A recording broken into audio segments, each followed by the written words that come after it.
Well, good morning or good afternoon, ladies and gentlemen, fellow colleagues, patients, friends, and fellow suffragers of the imposed quarantine. I hope that today is finding you all well, or at least slightly less bored than you were yesterday. My name is Dr. Victor Carsrud. I am here to answer your questions today, give you some updates about what we've seen about Corona, um, and hopefully give you a little bit of lightness through the darkness. One of the reasons we are doing this and what will turn out to be a series of live streams is to give you an opportunity to ask questions of a provider and to see if there's something we can do to try to help you, and also to try to give you some unbiased presentations of what is going on out there. If you haven't checked out the prior Facebook live stream we did 2 days ago, where I started presenting some of the primary data and some of the statistics, please do so. I know it's a little lengthy, but um, my idea here is to try to present to you primary information. Part of our problem right now is that everybody out there who has listened to a stream, or heard somebody cough, somehow has become an expert on epidemiology. While I am not an epidemiologist by any stretch, I would like to think that my background has given me at least a little bit better insight into what's going on right now with this outbreak, and I am trying to give you guys primary sources. So check our Facebook page. I will continue to put up primary sources there for the actual studies on some of these medications. I will try to give you information on some of the studies that are being done about the efficacy and safety of some of them, and about why we're doing some of the things that we are. So before we get started, let me go ahead and start off with this disclaimer. Why? Because we live in an era where every lawyer that's not actively in court right now is stuck at home desperately trying to find new ways of making a living, and I'm kind of hoping that they don't decide to start trolling those of us that are um, trying to get some information out there. So if there are any lawyers out there listening, hi, it's nice to meet you. Please ignore me entirely. Uh, uh, the following is presented for informational purposes only and not intended to diagnose or treat any medical condition. Okay, you will notice this is on virtually every label of vitamins out there. That doesn't mean that vitamin C is not good for you. It means that the FDA just doesn't believe in these. Please consult your own physician for individual care depending upon your individual case. Yes, there's some stuff that can be counterindicated depending upon what's going on with you. So please make sure that you are talking with your providers. Um, if you need to face to face, but remember that a lot of us are doing things remotely, so we are more than happy to talk to you then. If you are basing your medical care off of internet videos, press conferences, news stories, tweets, Instagram postings, second information, knock it off, okay? Go talk to a doctor. There's a reason we spent time in medical school. Talk to your providers. Everybody's an individual case out there, and you need to find somebody who's going to work with you. So here's my furry little mug for you to stare at this morning. My apologies for the mission control style apparatus, but we found out that it's easier to talk this way and you guys be able to hear me um, as opposed to, oh, and there we go, break my own rules, touch my face, there we go. But it's easier to hear me this way, so you're not here to see my face, you're here to learn information, hopefully. So let's talk about the current statistics. As of this morning, we have a whopping 965,000 people infected worldwide. This is worldwide. Uh, of those, 49,236 people have died. The numbers in parentheses besides those are numbers that have changed since uh, since we last broadcast. So there have been a sizable number of people that have been infected, another 150,000 roughly, between our first stream on uh, Tuesday and today.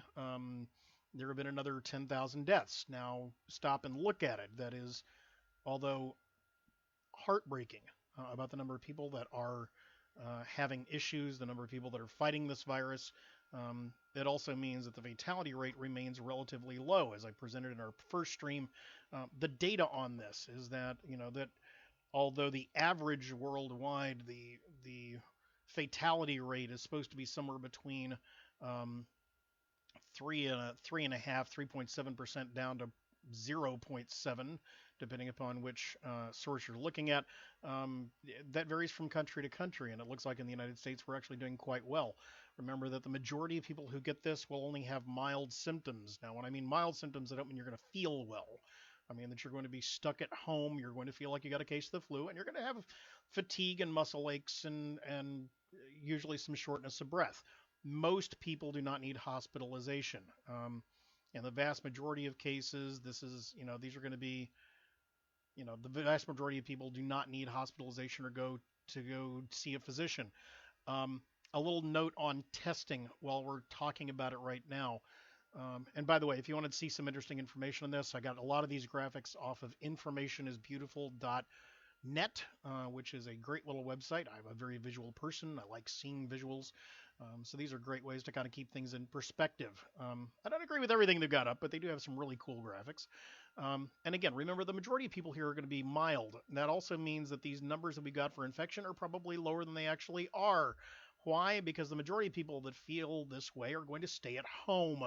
Um, the testing that has been touted and debated and screamed at and fussed over so much by both sides, realistically is not necessarily something that I'm worried about at this point. I read an article yesterday that talked about a backlog of several 100,000 COVID tests with an average report date of 10 days.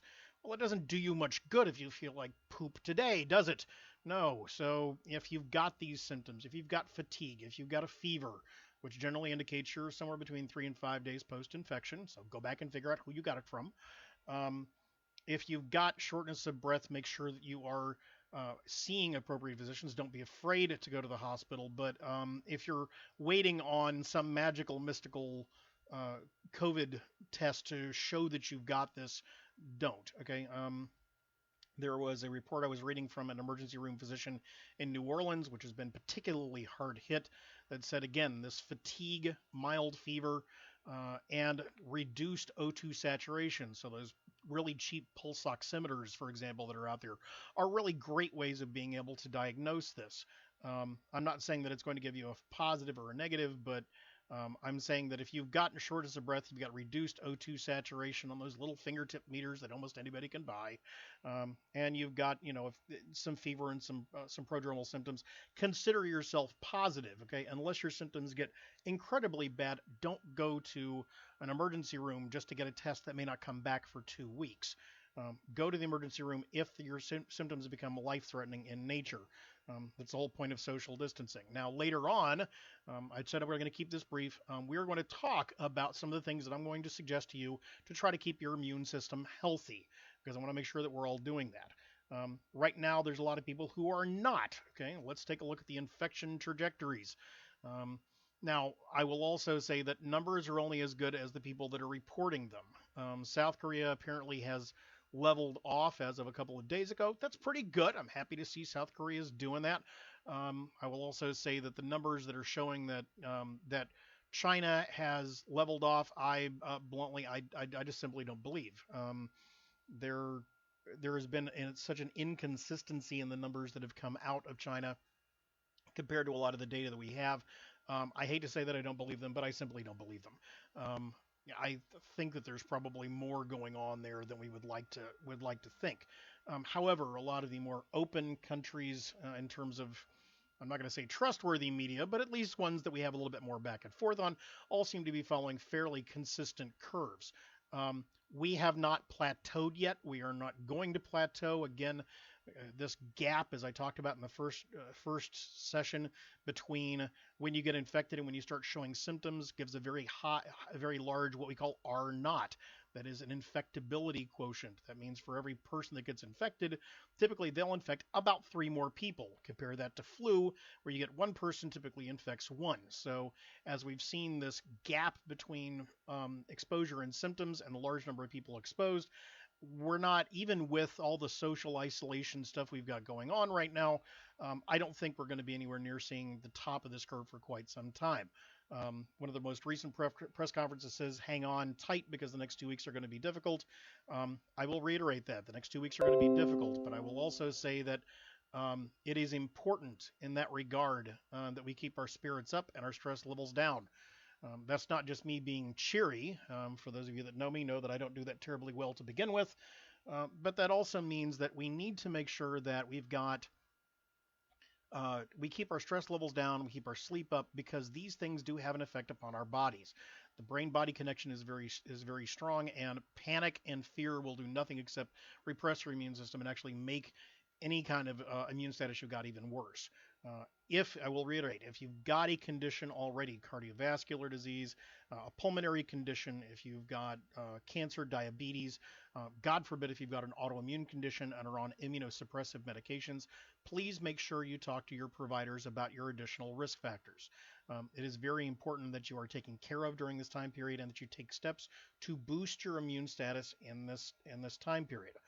For those of you that do not have a provider, I am happy to try to step into that role by, by electronic means. Give us a call, 512-337-3625.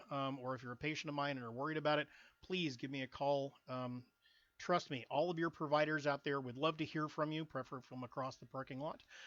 But we would love to hear from you because it is our job to try to make sure each and every one of us that we are supporting the health of the United States population at this point. All right. So as we progress, let's talk a little bit about, because I promised I would keep it a little bit shorter than I did last time. I may have run a little bit long. For any of my colleagues out there that have made the mistake of sitting through one of my classes, you know that I might be just a little bit verbose about how we talk about some of these things. We're going to talk a little bit about today, because we talked a lot about the epidemiology last time. Today we're going to talk a little bit about what you can do to actually stave off coronavirus, the stuff that you can do to try to reduce your risk. This is not to say that there's going to be a cure from any of this. But this is to say that there are things that you can do to boost your immune status to decrease your risk in case you are exposed. Now, personally, I'm kind of waiting to see that maybe there's some virus out there that actually responds to coffee as a preventive agent. I would love to see coffee as a way to cure corona. I don't think anybody's done those studies, but in which case we can start pairing with, I don't know, maybe Starbucks. Put those baristas back to work. I'm totally joking, guys. Coffee does not do anything to try to boost your protection against corona. That's totally a joke. I'm just trying to add some humor here. Anyway, so let's get back to the point. So today we're going to talk a little bit about some of the things we can do to generally boost your immune status. I talked about some of these briefly in our Facebook stream a couple of days ago. I've done some additional research. I want to give you an idea of why you want to try certain things to try to keep your immune system healthy at this point. Okay, so why don't we go down and I'll talk to you briefly about some of my basic preventative protocols. Now, these are preventative. This is not designed by any stretch to try to treat corona. Okay, these are designed to boost your immune status so that if you get exposed, you have a way to stave off of this. Okay, so the first thing I'm going to talk about that I am a big fan of is we're going to talk a little bit about liposomal vitamin C. Okay, I have been using liposomal vitamin C for years at this point. This is the stuff that I use. Okay, it's from one of my great companies out there, New Medica. So if you haven't seen them before, okay, my little happy blue label. Something about nutraceuticals, they're all blue labels. I have no idea why. But liposomal vitamin C is going to be more effective in this case than your standard vitamin C. And there's a couple of reasons for that. Okay, so it's all about absorbability. Now, to kind of get into the background, long ago, there was a guy who won the Nobel Prize twice, who shall go unnamed at this point, um, for his work on vitamin C. And unfortunately, he kind of got off into the weeds. A lot of people are considering him a little crazy because he used vitamin C for everything. I don't necessarily disagree with this. Linus Pauling won the Nobel Prize twice. He's one of only a handful of people who can ever claim that. So for all those people that say that he's crazy, I'm like, okay, so you won the Nobel Prize, and then we'll talk, because until then, you're not really on the same scientific level. I'm just being a pain there, but realistically, it's true. I mean, you don't get the Nobel Prize for not doing, in science at least, for not doing hard work. Now, vitamin C's big problem is that, number one, it's chewed up very aggressively by the body. It's your principal water-soluble antioxidant. So if you live in an area with a lot of pollution, for example, your body's chewing up a lot of vitamin C to begin with. Pauling was generally considered to be a little bit of a nutcase because when he talked about vitamin C, he talked about these massive doses, where in order to get effective boosting of the immune system, cardio supportive effects, so on and so forth, you're taking like 50 grams a day, which is almost impossible unless you're just popping pills like crazy. Mind you, if you're in quarantine, you probably have nothing else to do, so it's a good place. But I mean, liposomal C is really going to be your best option. Why? Because it's the absorbability that makes these ridiculously high amounts. Now, if you really want to do some background information on this, there's what's called the ascorbate antagonism theory, which basically says that the higher your blood sugar level is, the lower your vitamin C status is going to be, because they have a structural similarity and compete to try to get through those binding sites to get into your cells. Liposomes bypass this issue, regardless of what your blood sugar status looks like. I.e., I'm talking to you guys out there that are floating at about 100, 110, and going like, "Oh, I'm fine," even though you're pre-diabetic. Yeah, get out there, exercise. We'll talk later. Anyway, so if you've got vitamin C and it's not being absorbed well, there's a couple of things you can do. Number one, start exercising, stop eating so much crap. We live in America. Good luck with that. The other thing you can do is take that vitamin C and put it in a little bubble of fat, what we call a liposome. Now, those liposomes, we've all seen something similar to this. If you're doing your dishwashing late at night and you're getting lots of suds and you see those little bubbles of soap on the surface of the water, that's kind of what a liposome is. It's a little bubble of fatty acids that are wrapped around in a lipid bilayer. That is, there's two layers to it. And this lipid bilayer allows whatever's inside of it to walk up to any cell, regardless if it's got a receptor, glue itself onto the outside, and spit its content inside the cell. Now, that also works if you're dealing with the blood-brain barrier, works if you're dealing with a gut barrier. So if you've got an inflamed gut, if you've got a sensitivity to vitamin C, you can start getting really, really high doses without any of those GI effects that come when you have high-dose vitamin C. And we've all seen this. If you got sick and you say, "Oh, I took a handful of vitamin C supplements," and then you got a little bit of loose stools, well, that's part of the reason why. Liposomes bypass this. The absorbability, and if you want to go check him out, the leading expert in the world in this is a guy up in Colorado by the name of Emick Blair. And he is brilliant beyond words. I suggest going and listening to any lectures you can get from him. And Emick is a great chemist. He's got a PhD from the University of California, so not minor education there. Anyway, so Emick developed this liposomal system, which is the only one that I've seen so far that is shelf stable for years. The problem with a lot of liposomes, they tend to fall apart very quickly. So we can take this vitamin C, and the rate of absorbability, in my clinical experience, no papers that are really out there on this right now, can probably be somewhere between 5 to 10-fold at the very least compared to standard amounts of vitamin C. So basically 1,000 milligrams of liposomal vitamin C, in my clinical experience, let me kind of put that in caveats, is equivalent to about 5 to 10 grams of normal vitamin C. So that liposome cuts down the amount of stuff you're taking very quickly. In a lot of cases, I hold off this stuff for my really advanced patients, but for right now, I think almost everybody should be on it. Well, the other reason that we like vitamin C is because it gets into the cells and across those membranes very quickly. It comes to a higher concentration of the bloodstream a lot faster. Again, Emick Blair has a lot of papers out there substantiating that. That's just not me pulling it out of thin air. Now, why is this important? There is a doctor in upstate New York, for example, in a closed community of Orthodox Jews who was using injections. So he was doing IV vitamin C at doses of about 1.5 grams 3 times a day. Okay, that's great. The problem is they turned around and told him he couldn't do that anymore, even though he wiped out COVID in his community. I'm like, okay, so apparently doing good is not good enough. You just have to be able to prove it on paper or whatever. Anyway, but so he wiped it out. He was doing really well. There's some evidence that vitamin C does pretty well. Okay. I'm getting fussed at that I need to actually show my face. Personally, I think if you're looking at this from my face, we got problems. All right. So if you've got this guy in upstate New York was using liposomal vitamin C pretty aggressively, or excuse me, intravenous vitamin C to try to get rid of COVID. Great. But unless you've got an RN, NP, a naturopath, or an MD randomly sitting around your living room, which if you do, why are they there? Why aren't they on the front lines fighting? But if you've got these people that are, that need this vitamin C, standard vitamin C is not going to necessarily fix this. the best we're going to do at home is liposomal vitamin C. Now, I would make an argument that because the absorbability goes beyond just the bloodstream, it actually gets into the cells as well.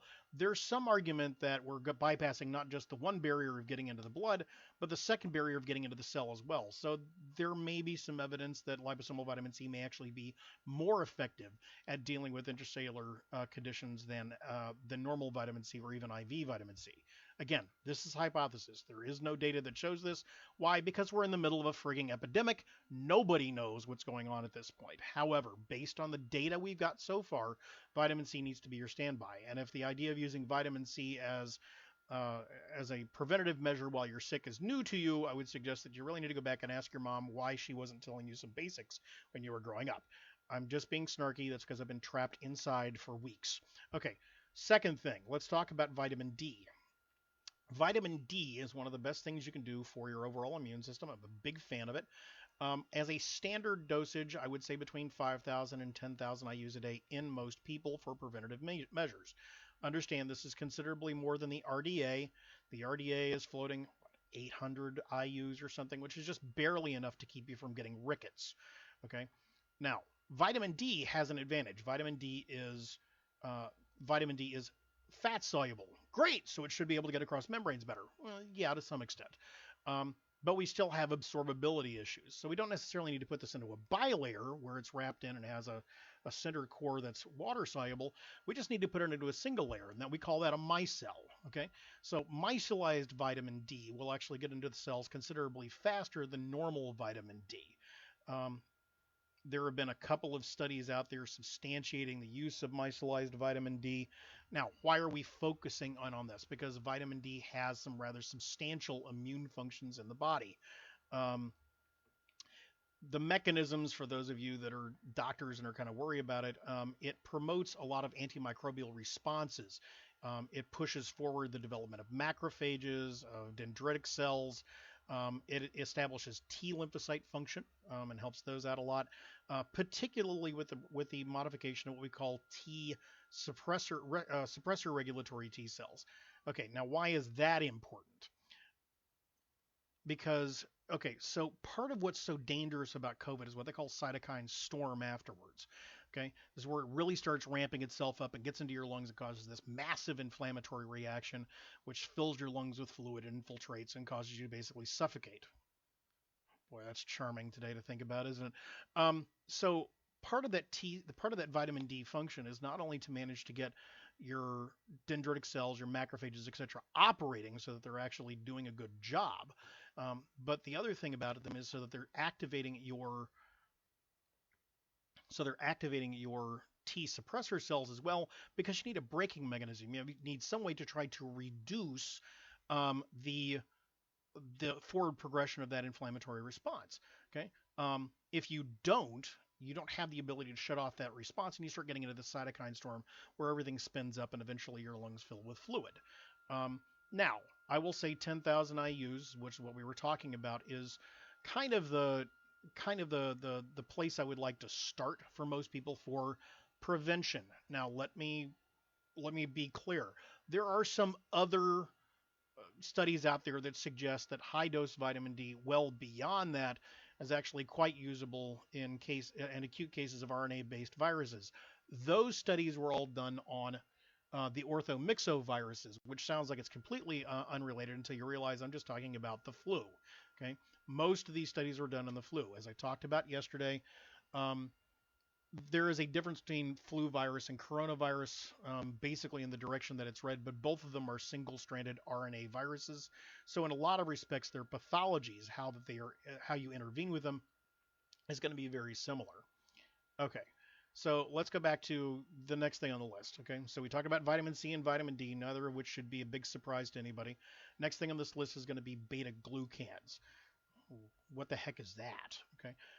Beta glucan sounds like glue. Well, that's not too far off from what it is. They're strings of sugars that are put together by various funguses and plants, like yeast will do it, medicinal mushrooms.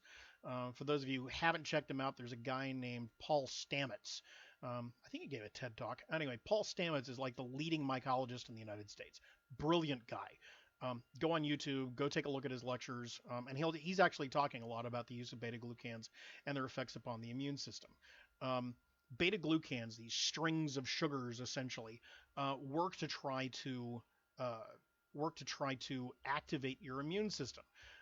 Now, although we've been using these, and these are medicinal mushrooms essentially, so for those of you who have done traditional Chinese medicine, you use a lot of these already.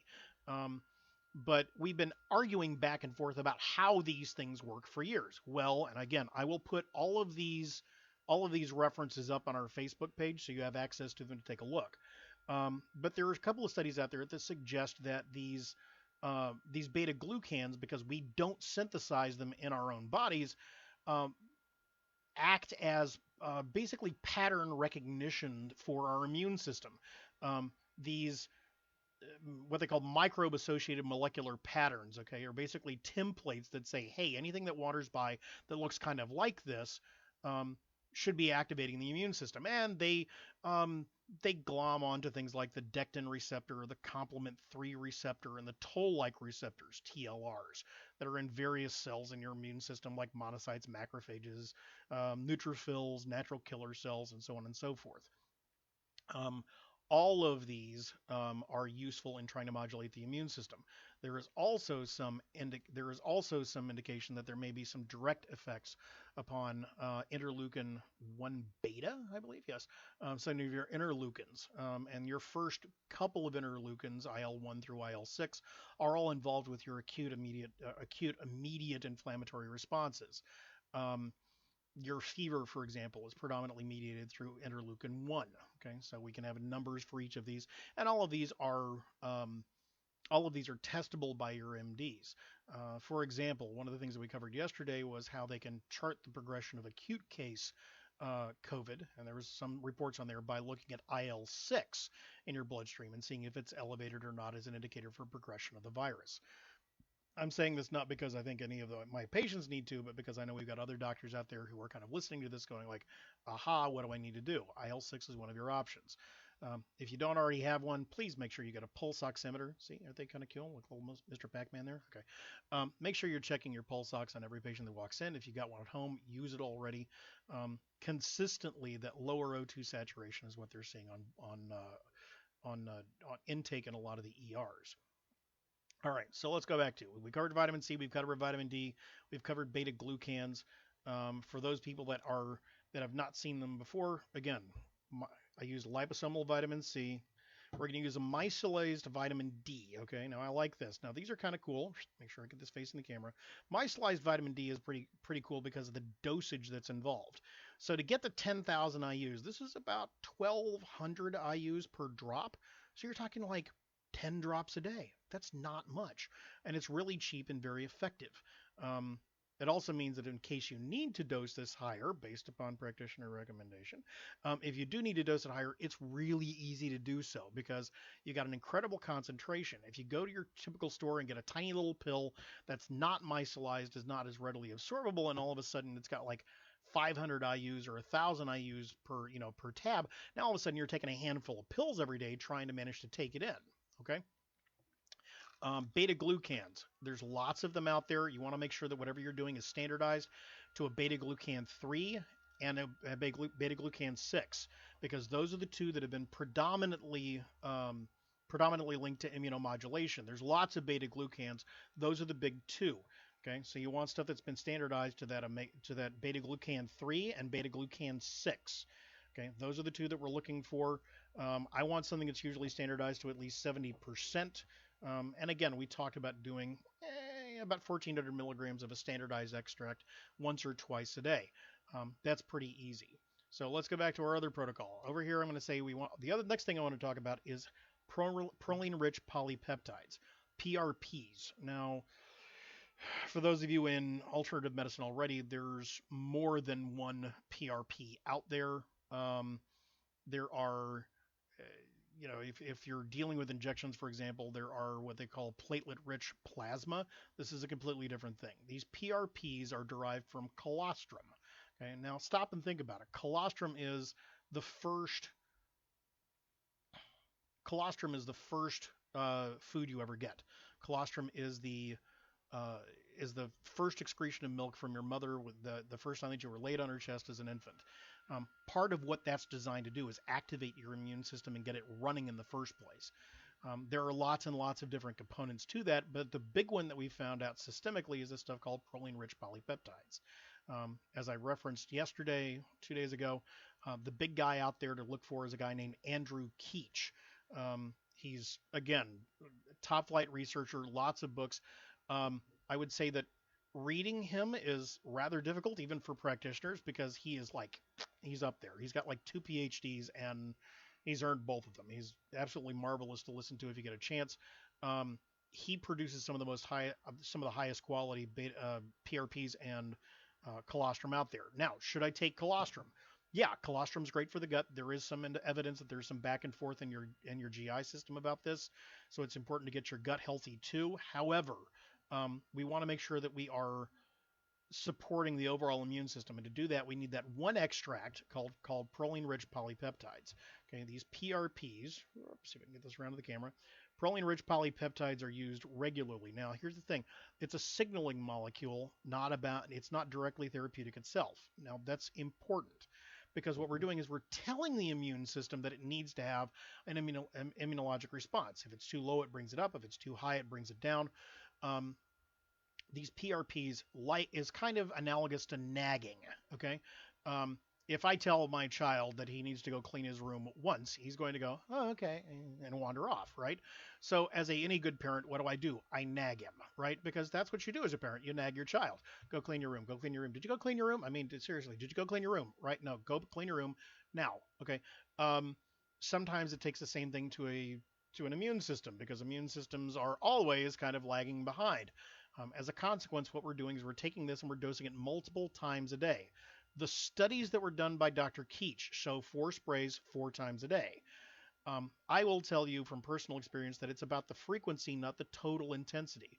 So drinking the entire bottle at once is not going to be as effective, for example, as coming back and doing 1 spray every 30 minutes throughout the entire day. It's about how frequently you're nagging something, not how loudly you're nagging something. Does that make sense? Okay, so we're going to do multiple sprays of this multiple times a day, and that's going to help bring our immune system back to a normal keel. But I've got an autoimmune condition. I'm not supposed to do anything that's going to activate my immune system. This doesn't. It's an immunomodulator. Okay, so if it's too low, it brings it up. If it's too high, it brings it down. So this is safe to use even in people with autoimmune conditions. And again, that's covered. There is a book by Dr. Keach called Immunopeptide Therapy that talks about the use of colostrum and PRPs, and for example, and has all this in there with all those studies. I got one of our people on the stream right now is asking me if any of these will interfere with levothyroxine. Levo is synthetic T4. Not my favorite stuff in the world, but it works well. There's a lot of people on it. No, none of these should have any effects whatsoever on levothyroxine. As always, when you're taking levothyroxine, as with any thyroid medication, if your physician has not told you, that needs to be taken at least an hour, if not 2 or 3 hours away from any other medications, supplements, or food, because most things will interfere. But in terms of, as long as you're not taking them right on top of each other, they're perfectly fine to be taken on the same day. There are some people, for example, that I have been giving supportive therapy to who've got Hashimoto's thyroiditis. That a lot of the things we're mentioning here, particularly the vitamin D and the PRP spray, those 2 things are part of my normal protocols for people with Hashis.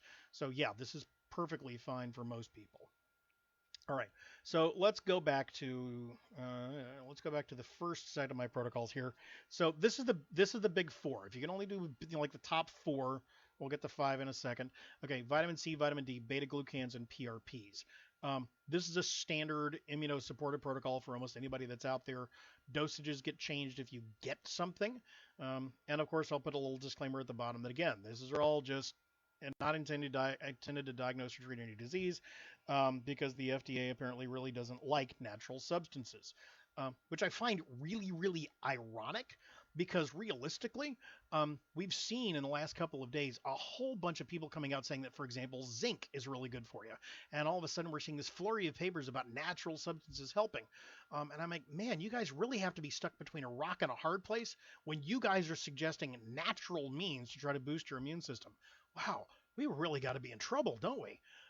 Yeah, I guess so. So let's talk about some of the things that have been in the news. Okay. One of the big things that has drawn attention is the interaction with zinc. I'll come back to lipoic acid in a minute.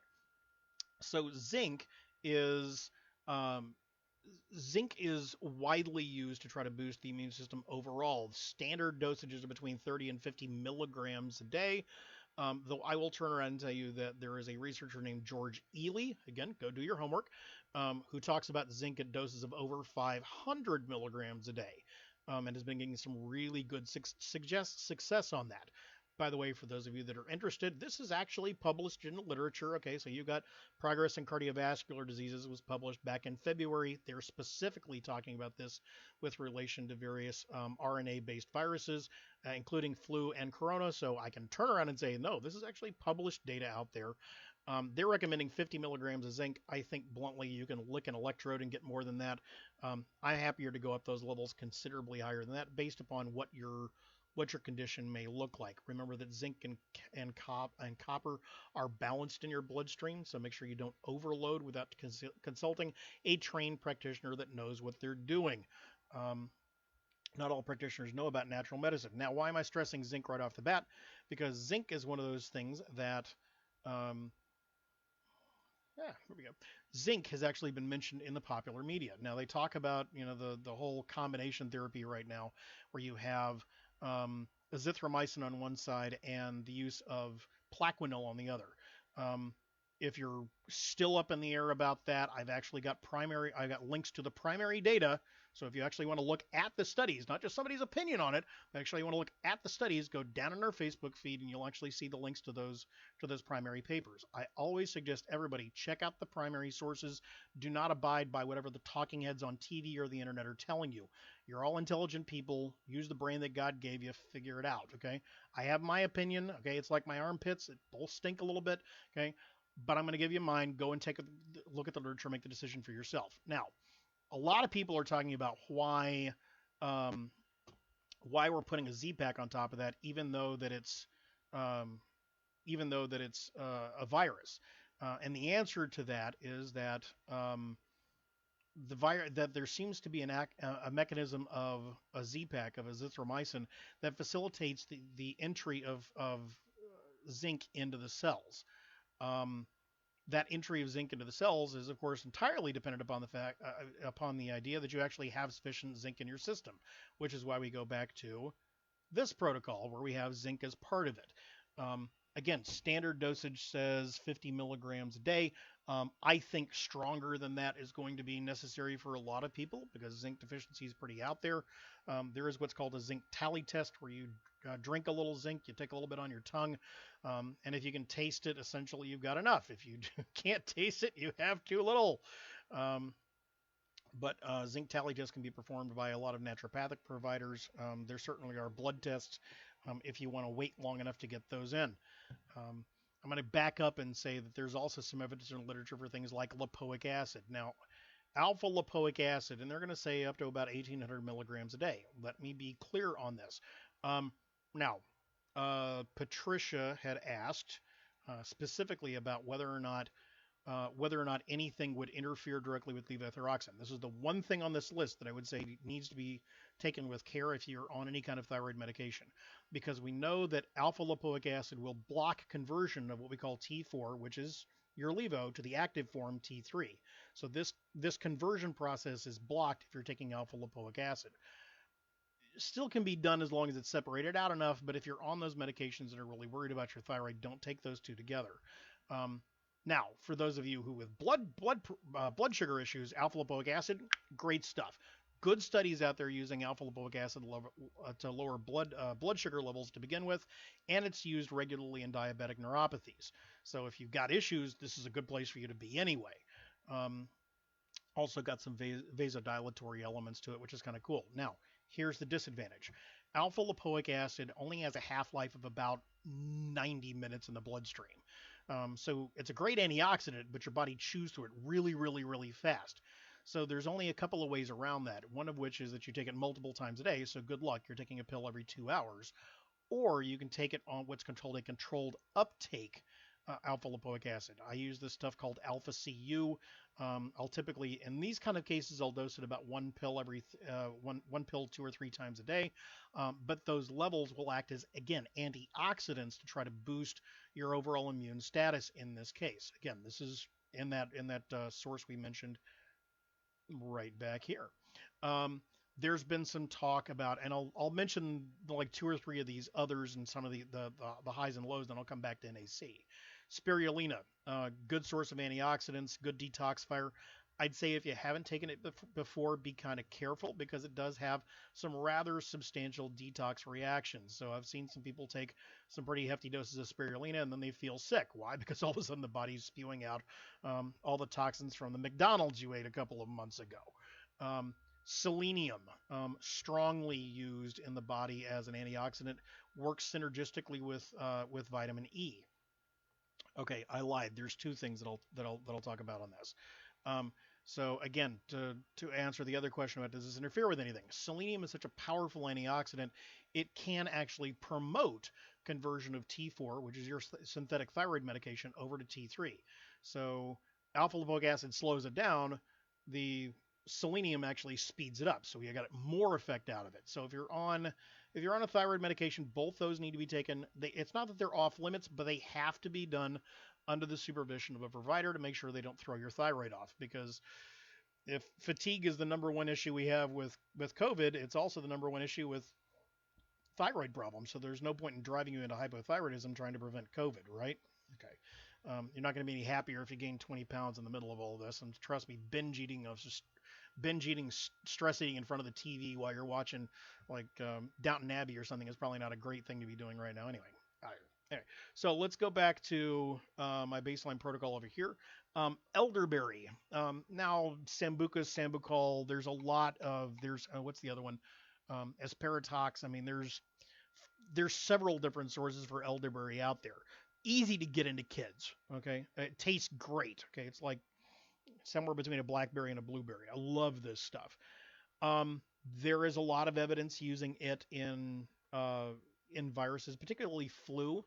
My problem with elderberry, and the jury's still out on this one, is that there is some argument. There is some argument about whether or not elderberry will actually exacerbate that cytokine storm in corona, even though it seems to stave it off in flu. And I will say that the answer there is we don't know. We simply don't know. Um, there's not a great body of literature on elderberry and corona right now, so the jury's still out to some extent. Um, let's see. Go back here, make sure you've seen this. And my apologies as I'm trying to put these things up as we're streaming live. I want to make sure you get this information down, but sometimes I haven't gotten all the buttons at the same time. Last but not least, let's talk a little bit about N-acetylcysteine. Okay, this is abbreviated NAC or NAC. Okay, so in the hospitals, they will regularly use this as what they call mucomist. Okay, if you walk in with acetaminophen poisoning, for example, they will drop this stuff by the gallon into you, trying to get your lungs to function well and to make sure that your liver doesn't shred. N-acetylcysteine, and I will make this very clear, there is no known toxic upper limit to this. So it's almost impossible for you to overload on NAC. Should you be taking it? Hell, I think almost everybody at this point should be taking it. We know it's a mucolytic. It tends to support the lining of the lungs. Um, is it my first choice in Corona? Probably not. In fact, it's pretty far down the list. I would say I gave you my top 4 with zinc being a strong number 5, and then probably followed up with a strong fish oil. Something with a high dose omega-3. I use several out there, for example, and just to show that I'm not just touting one piece. So here's one from Biotics that I use regularly. There's also good ones from New Medica and New Chapter and Orthomolecular and a bunch of other very reputable companies. Again, if you have not, if you have a question about any of them, please go and talk to a provider that has experience dealing with nutritional medicine. The reason I talk about omega-3s is because omega-3s help support the lining of the lungs. They're a great anti-inflammatory for the lungs. However, NAC does the same thing in this regard. I've been kind of hesitant about recommending NAC. We know that it helps lung function. We know that the adherence of this virus requires requires there being uh, a binding to various binding sites in the lungs themselves, and that NAC has some potential to interfere with that binding. So not only are you supporting the overall lung function, but you may be, I stress, may be interfering with the binding of the virus to receptor sites in the lungs, so you don't absorb it as well, so you're less likely to get that infection. Again, we don't know 100%. In fact, none of us know any of this. These are all uh, kind of us using what data is already available. I don't know. COVID-19 may be smarter than all of us. It may have developed its way around things. Um, as I talked about in the first feed, we know that there are multiple mutations already present in the virus. There are at least 8 strains of it floating around out there. Um, the uh, the site that I got this off of, by the way, if you want to go take a look at the primary source, nextstrain.org is an open source where they've dumped a bunch of this information out there for researchers, and they've characterized it and they've sequenced it. This is important for vaccines. This is important for medications. It's also important for us to see how things are spreading. Um, Now, they say that these shouldn't have any effects. These various mutations should not have any effects upon the progression of it, and that its mutation rate is quite slow. They can say that it does mutate slowly. I think that it's a little bit beyond their initial. Um, it's a little bit beyond that data to say whether or not this is going to uh, make it more resistant to any vaccines or particular medications, or even about the progression of the virus. I think that going from primary uh, sequence data to trying to make an assumption about pathology is a bit of a jump. Um, but what I'm saying is that, look, I mean, we know that this thing is mutating. We know that it's out there. And as a consequence, almost everything that we do is just a matter of, okay, what can we do based upon the data that we've got in front of us? Um, I think that you need to be working with your providers. You need to make sure that they know your conditions, particularly if you have any of the predisposing conditions that look like they uh, might increase your chances. Cardiovascular disease, diabetes, respiratory issues. Yes, that includes things like COPD and asthma. Um, Blood pressure abnormalities, and by the way, that feeds into cardiovascular cancer. A lot of the morbidities come from the fact that we're not sorting out which ones already have pre-existing conditions from those that don't very well. But we do know that if you've got more than one thing going on, you're more likely to have an issue. So even if you don't have COVID at this point, that SARS-CoV-2, which is the official name of the virus, you always need to make sure that you're getting support for the stuff that may predispose you toward having more of an issue. So talk to your providers. A lot of us are doing phone consultations now. We want to make sure we're giving your immune system good support. I will go back to kind of reiterating as we sum up today everything I talked about earlier. Okay, which means we want to make sure that we've got you stabilized on a good solid immune support protocol. Take your vitamin C and vitamin D. I gave you some strong arguments why I think liposomal, particularly in these cases, is going to be really important. The guy that was doing IVs is all about getting higher dosages bioavailable to the body. Liposomes have one of the greatest bioavailabilities out there. Go look at Emmett Blair's work. Okay, vitamin D, at least 10,000 IU's a day.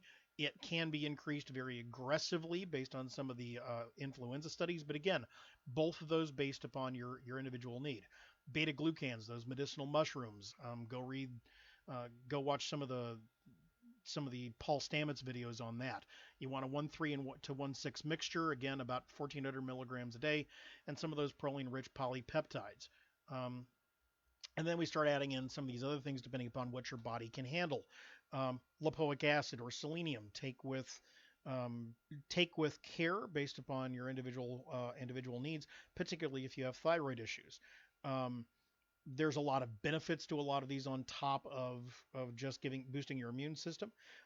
And of course, the big one that's out there right now that people have been talking about that seems to work in a mechanistic fashion with the azithromycin. That's part of that big theoretic pharmacologic intervention for treatment. Those zinc levels at a baseline at about 50 milligrams a day, but can go up considerably higher than that. Um, so keep your cells healthy. Don't stress. I know that's kind of ridiculous to say in the middle of all this, but don't. Remember that the fatality rate of this is quite low, but because the numbers are quite high, that's where we're getting the large number of people that are dying, because even a small percentage of a large number is still more people than is acceptable. Um, we keep trying to pass jokes around to keep light of the situation as best we can, while maintaining the respect that for first responders, for your emergency room physicians, for your primary care docs, for those physicians out there that are on the front lines, it's no joking matter. I mean, it is extremely dangerous and extremely difficult for them, for those people in California, in Washington State, in New York, that have been particularly hard hit. There are some docs out there that are being overwhelmed, and I'll warn you right now, we're going to see, because of the incubation period of this, we're going to see a wave of doctors and nurses, of pharmacists, farm techs, of first responders, of EMTs.